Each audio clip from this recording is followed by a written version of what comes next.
Good afternoon, everyone.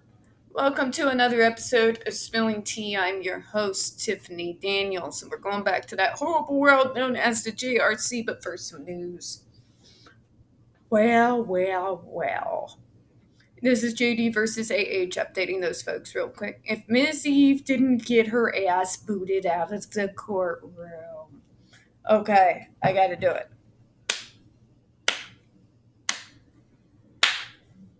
Yes. So go Team Depp on that, because, yeah, that was a whole bunch of garbage. Garbage. And I'm pretty pissed off because one of those individuals that was booted out of the room, approached by two sheriffs, no, she was not hauled out in spite of what the media tries to tell you, is someone who's actually autistic. Do I want to go over with you just the levels of anxiety of having two people come at you somewhere out of nowhere, with uniforms on? Yeah, most of us have some anxiety when it comes to police, and this is sad because I say this as a cop's daughter who's no longer with us. Why? Because a lot of us end up dead. So there's some anxiety there. There's some natural anxiety there. And then, to top that all off, they dox her, put her real name and photo out there. That is extremely dangerous for anyone, but especially if you're disabled. Especially if you're disabled. Especially if you're a disabled survivor, as she is. So, oh yes, I'm going after him. I'm going sleuthing tomorrow as I took 2 hours off for the occasion to see what protections they may have possibly violated in doing that. Because I don't play that. I protect my own. And that was ridiculous. I'm also going to be sleuthing for the others. Just to see what kind of grounds we might be able to have. But let's move back to the topic at hand.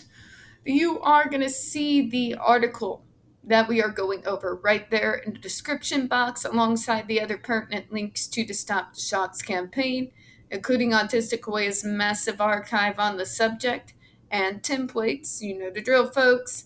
Sign your name, click on your senator, and the ever-present and self-explanatory change.org Shut the Judge Rotenberg Center Down petition.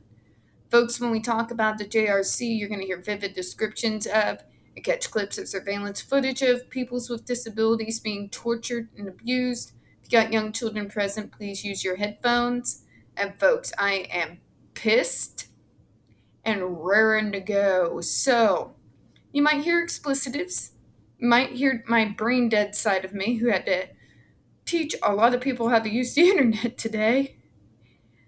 Or you might get me staring off into space. If any of this happens, apologies, in advance. Thank you. Alright, so let's go where we left off. Themes. Fucking kill me. I'm just gonna say it. Fucking kill me. Thank fucking God I live where I live. I never in my fucking life in the hell that is known as Southwest Missouri. And no, I don't mind. Come after me, fuckers. Find out what happens. You know the saying, fuck around and find out. Anyways, not that it would be hard. Still semi-public figure. Whatever. I'm getting off topic. Sorry, folks. I'm still fixated on it. So I gotta switch gears here. Okay. But we're talking about themes here. I'm gonna need my calm down tea for the stupid. This brief review of the literature and the history of both the institution and the theme park suggests that while explicit connections between the institutional space and spaces designed for entertainment have not been made, my contention that both phenomena are helpful to examine together is supported by Folcott and Ahmed, who both argue that can be important to examine seemingly disconnected phenomena as part of a connected pattern. In this instance, I'm arguing that the functions and histories of spaces that contain and control bodies through their design are tied together. Being aware that these spaces can be understood together or parallel to one another, even while noting the ways in which such spaces diverge, is helpful when attempting to understand extreme cases like that of the JRC, not as isolated and bizarre instances, but as one example of the way spaces used to contain and control deviant bodies rely on similar principles as those designed to entertain. In other words, there's similarities in the designs. There's even similarities in how it wishes to manipulate the quote unquote audience. It's the intention behind it. And for love of God, the cohesive design behind it that are vastly different. Mr. Brahma, he has questions, folks, apparently. Essentially, my research applies the theories of Foucault, Ahmed, and others to contemporary situation that has wider implications for the segregated spaces for disabled people more broadly, but also for other theme spaces that are frequented by non-disabled people as well, theme parks. The themes I identified in the course of this research include the JRC as a theme space, the way the inmate comes oriented, as Ahmed would argue, to the strange space of the JRC and the violent effects of this process reorientation, as well as the way disorientation is used in an attempt to render the autistic body docile. I'll say it again, fucking sick. Oh, it does get the docile effect, but not the way, it doesn't keep us calm. It more puts us in a stunned space because basically, it's kabuki hell. As I hope become apparent in what follows, these themes are interdependent and it is difficult to understand one without considering the others. I begin by discussing the JRC as a theme space because the use of the theming underpins the elements that I address subsequently. I draw more heavily upon the concepts that I introduced in the literature review, especially those proposed by Foucault and Ahmed, in my attempt to deconstruct and analyze the space of the JRC. Alright, so we're going to go over this. I'm going to make this relatively short. We're probably going to have a longer video tomorrow after I get done with my sleuthing. So basically what she's trying to do with this paper is show the parallel. There is the obvious differences that in one capacity, the child is willing and knows what's ahead for them when they're going to a theme park. And with a theme park, there's always a coercive theme throughout of it. There's a symmetry, a pattern, beautiful symmetry. It flows together. There is an overarching theme, right? Right? And then you got the JRC. Yeah. There is no real overarching theme. Certain rooms are themed, the hallway is themed, but the way there's separate themes in and of themselves. There's no cohesive, overreaching, arching theme that all of these mesh well together.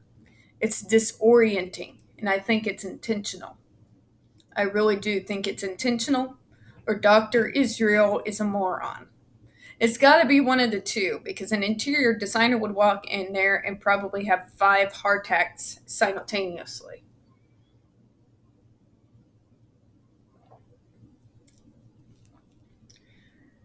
The differences in purpose and the differences in just, my God, what the fuck, are more than obvious to me. More than obvious. There's another main difference here. When we're talking about a theme park, you are willingly immersed into the fantasy, right? You're meant to go there. You are encouraged to have fun. That's true even at Silver Dollar City, folks, which is why I've loved it since I was a child. I was a history nerd. A lot of history they have there at the theme park. A lot of the old ways where they used to make food, apple butter, doing spun glass, woodworking right in front of you. Yeah, it's pretty cool.